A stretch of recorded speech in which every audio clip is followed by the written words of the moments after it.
Olá, meus queridos! Olá, pessoal! Estou aqui com a Andréia, especialista em financiamento de imóveis aqui no Canadá, e hoje a gente vai falar um tema que o pessoal pede muito, né?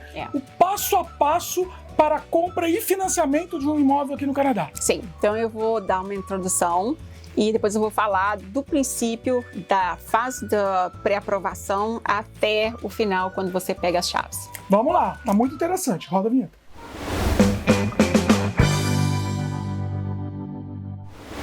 Bom, Andréia, vamos lá.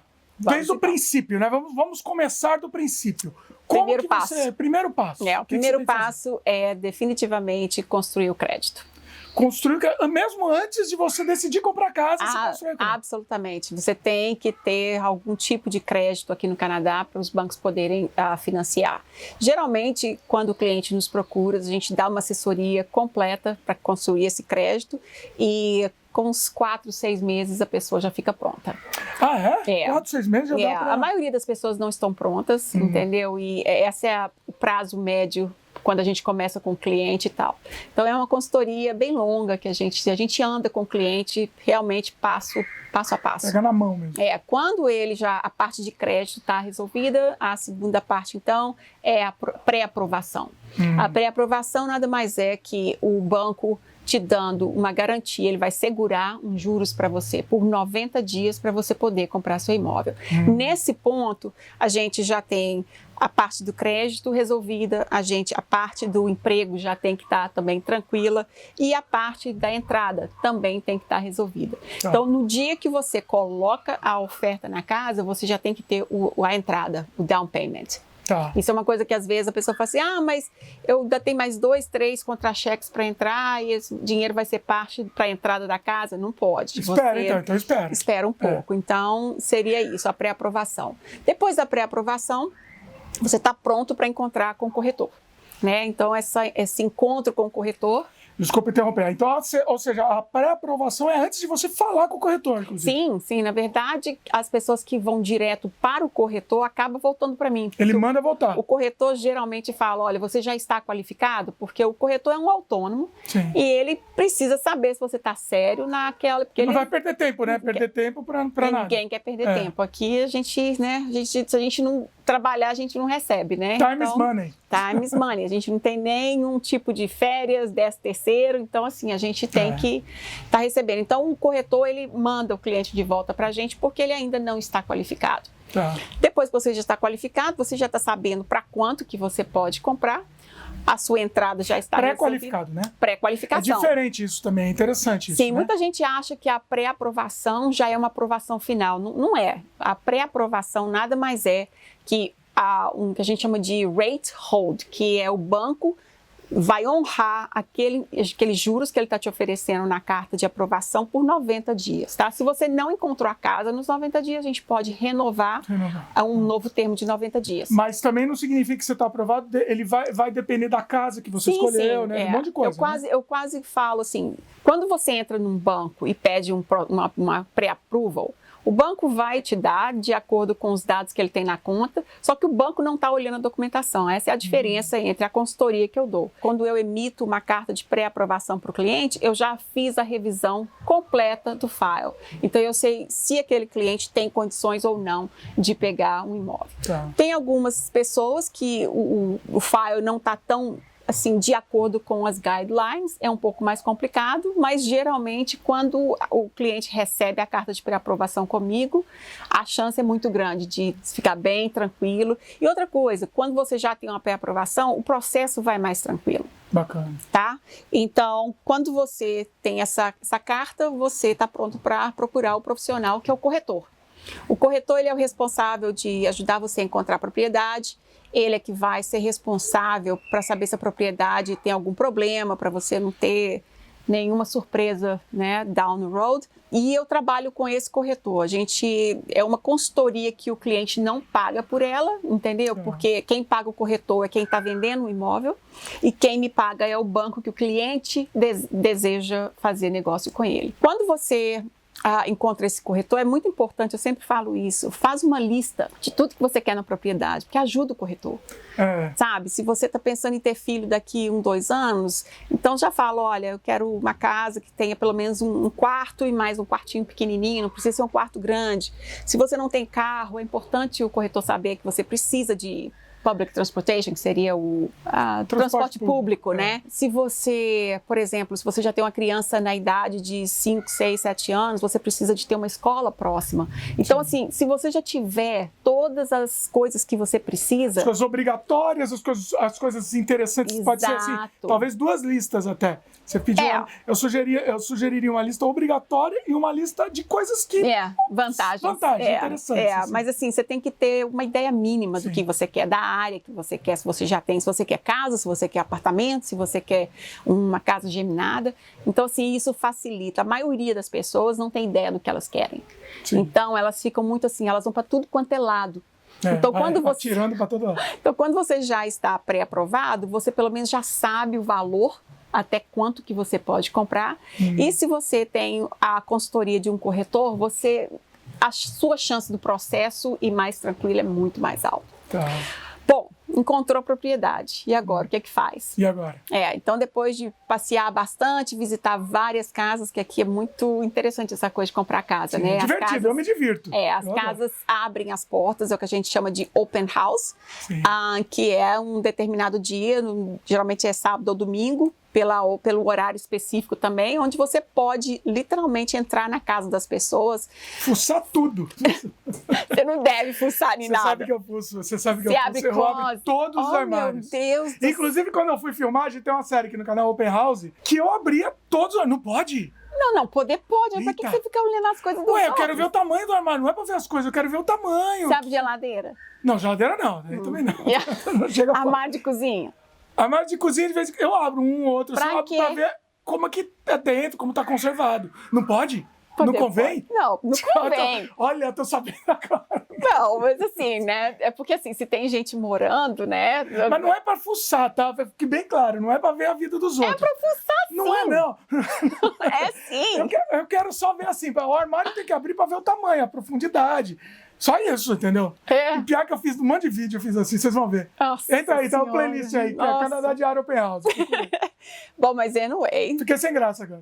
A ideia é você poder entrar e ver o tamanho do espaço, né? Ver se... Você pode até observar se os eletrodomésticos são mais novos, mais velhos. Mas tem gente que realmente vai no Open House, abre a geladeira, né? Abre a dishwasher, assim, abrir closet até que não é muito difícil, agora não. Agora a André tá disfarçando aqui. Tá quebrando seu galho. Ela tá tentando me ajudar. Pois é, mas assim, é aquela coisa mesmo. A ideia é você poder entrar dentro do imóvel e ter uma ideia de espaço, se tá legal. Porque geralmente você sabe que um espaço tem 60 metros quadrados, mas de acordo com a planta, ele parece menor ou maior. Sim. Né? Então, assim, essa é a ideia do Open House. Então, você visita várias casas no mesmo dia. Quando você encontra, eu gostei dessa aqui e tal, quero fazer uma oferta. Aí é um outro step. Aí a gente vai sentar com o corretor, vai conversar com esse corretor, olha, eu gostei dessa casa e tal. Esse corretor, a parte de consultoria dele é sentar com você e te guiar no sentido de o quanto que essa casa realmente vale. Então, para isso, Dimitri, ele faz uma pesquisa de mercado, vê o quanto que as casas naquela região, daquele mesmo que se encaixa naqueles critérios, estão sendo vendidas, né? E eles chegam a um preço final para oferecer para quem está vendendo. Aí eles escrevem uma oferta. Nessa oferta, eles vão falar o quanto que eles querem oferecer. Lógico que quem está vendendo já colocou um preço de venda. Sim. Tá? Dependendo da época do mercado, quando o mercado está muito quente, tem muita gente concorrendo, a concorrência é muito grande, os corretores também vão te explicar isso, mas você geralmente acaba colocando um pouquinho mais para fazer a sua oferta um pouco mais forte. E quando você está num mercado que não tem tanta concorrência, como é o que está acontecendo agora, você pode até pedir um desconto, ou se tiver alguma coisa que tem que arrumar, a sua chance de negociação fica maior dependendo da época do ano que você está comprando. Sim. Aí você pôs a oferta. Nessa oferta é um contrato, né, onde o corretor, é o trabalho do corretor, não é a minha parte, e ele vai te perguntar, uma coisa importante que eu falo com meus clientes é o seguinte, quando você colocar uma oferta, você tem que definir 2 datas com esse corretor, tá? Além do preço que você quer pagar pela casa. A primeira data, geralmente, é uma data que a gente chama de subject removal. No contrato tem várias cláusulas que protegem o depósito de quem está comprando. Então, você tem um determinado tempo para você poder desistir da compra. Geralmente a gente tem entre 5 a 7 dias para poder fazer inspeções, e aí é que o mortgage broker vai realmente pegar a aprovação final, porque até agora a gente só tem a parte financeira aprovada, a gente não tem nada da propriedade ainda. Então não adianta, se você tem uma boa condição financeira, se você tem um approval da parte financeira e está comprando uma propriedade que o banco não quer financiar. Que não vale aquilo que você vai pagar, né? Sim, ou que tem algum problema na casa. Então, se o banco não gostou da propriedade, não tem approval final. Então, assim, além da gente, a gente tem que mandar toda a informação para o banco vai fazer todas as pesquisas que eles precisam, vai mandar um appraiser, que é um profissional que chega na casa e fala, olha, esse preço que esse cara está querendo comprar, realmente é o preço que vale. O banco não vai emprestar 1 centavo a mais do que o preço que o appraiser falar que vale. Então, não adianta você querer vender uma casa por $700 mil se o mercado fala que é 600. Sim. Você pode comprar, mas a diferença o banco não vai financiar. Ou seja, você vai ter que pagar essa diferença. Exatamente, tem que vir do seu bolso. Então, se você se apaixonou pela propriedade, você quer comprar, mesmo sabendo que ela está sendo vendida acima do mercado, nada te impede, desde que você tenha a diferença para pagar do seu bolso. Entendi. Né? Então, aí a gente tem esses 7 dias, e esse período de 7 dias é exatamente para a pessoa fazer a inspeção para ver se tem alguma coisa errada na casa. Geralmente essa inspeção também, quem dá a consultoria é o corretor. O corretor é que vai agendar com o inspetor. Geralmente, 99% dos casos, os corretores eles acompanham esse inspetor no dia da inspeção. E é muito legal, porque o inspetor ele vai andar pela propriedade e vai te apontando os problemas que ele vê. Então, esse é um profissional que ele conhece da parte elétrica, da parte hidráulica, e tudo que tiver visivelmente errado, ele vai colocar num relatório. Posso fazer um jabá aqui? Sim. No nosso canal a gente tem a inspeção da nossa casa. Então, tá aí o link. Assistam, assim, o inspetor andando pela casa e comentando, com legenda, inclusive, porque o inspetor é canadense. Então, assista, o link tá aí. Quanto que você pagou pela inspeção? Eu não lembro, mas talvez uns $300, $400? Uns 500. $500, por aí. Todo mundo fala assim, eu preciso fazer inspeção. Se você está comprando um imóvel 0 bala, não vejo muita necessidade, mas eu acho que é o dinheiro mais bem empregado, entendeu? Porque se tiver algum problema sério lá, ele vai ver, né? Ele vai ver. Foi isso mesmo, eu paguei $500. Ele vai testar os eletrodomésticos, é lógico que o que está por trás das paredes, eles não têm como dar garantia. Sim. Mas, por exemplo, numa casa, se você teve problema de infiltração, você simplesmente pintou para poder vender, ele tem umas maquininhas que ele passa na parede e ele consegue detectar a umidade, entendeu? Então, assim, é muito importante o uso desse profissional. E é geralmente de 500 a 550, é um custo que o buyer tem que pagar, mas é melhor ter essa inspeção agora do que entrar na casa e começar. A dishwasher parou de funcionar. Tem uma goteira aqui. A pressão do vaso não funciona, sabe? Assim, a pressão da água no vaso. Então, assim, e quando ele termina, ele te dá um relatório. Um relatório. Ele mostra lá e depois dá um relatório. Exatamente. E com esse relatório, se tiver coisas muito gritantes que têm que ser consertadas, é uma oportunidade para o seu corretor negociar com o outro corretor para ver se as coisas podem ser, entendeu? Arrumadas, abatidas. Exatamente. Porque hoje em dia dá para fazer isso. Antigamente não dava. Não dava. Hoje em dia dá. Agora já está mais fácil e tal. Então, o seller, quando você pegar as chaves, ele vai entregar você de acordo com, né, o que foi concordado. E isso tudo, todas as mudanças, todos os consertos que têm que ser feitos, tudo isso é um processo que acontece, tudo é anotado, sabe? É feito os adendums de contrato, que é responsabilidade do corretor. Sim. O corretor é importantíssimo. Nossa, eu vou te falar uma coisa, às vezes as pessoas falam assim, eu vou comprar sem corretor, porque o seller está me dando um desconto, porque ele não vai precisar pagar 2 corretores. Nossa, eu não aconselho, acho muito complicado. E assim, ele analisa todo o contrato, né? Assim, sim. É muito complicado. Principalmente quando você está comprando em condomínio, entendeu? Porque o corretor, ele é responsável por olhar toda a documentação do condomínio para ver se tem algum problema. Quando o corretor, ele é profissional, responsável, competente, ele destroça essa documentação de 2 anos. A gente ia dar oferta na nossa casa, aí a corretora falou pra gente, ó, essa casa vai ter daqui a uns 2, 3 anos, você vai ter que pagar 30 mil pra manutenção não sei do quê. Yeah. E já inviabilizou o negócio. Ah, tá vendo? À vista, 30 mil. Pois é. E aí o que acontece? Às vezes o cliente não entende, mas olha só esse exemplo que você deu. Você está comprando um imóvel com 5% de entrada, tá? A sua entrada vai ser uns 20 mil dólares. Sim. Aí você me põe oferta no prédio e esse documento que viabilizou essa informação para a corretora chama-se Depreciation Report, Sim. que é um relatório falando, olha, daqui 5 anos tem que trocar o telhado, daqui 7 anos a gente vai trocar os elevadores. E te dá mais ou menos uma estimativa de quanto que cada apartamento vai ter que pagar. O que o banco faz? O banco pega esse relatório e ele vai ver exatamente esse schedule de renovações no prédio.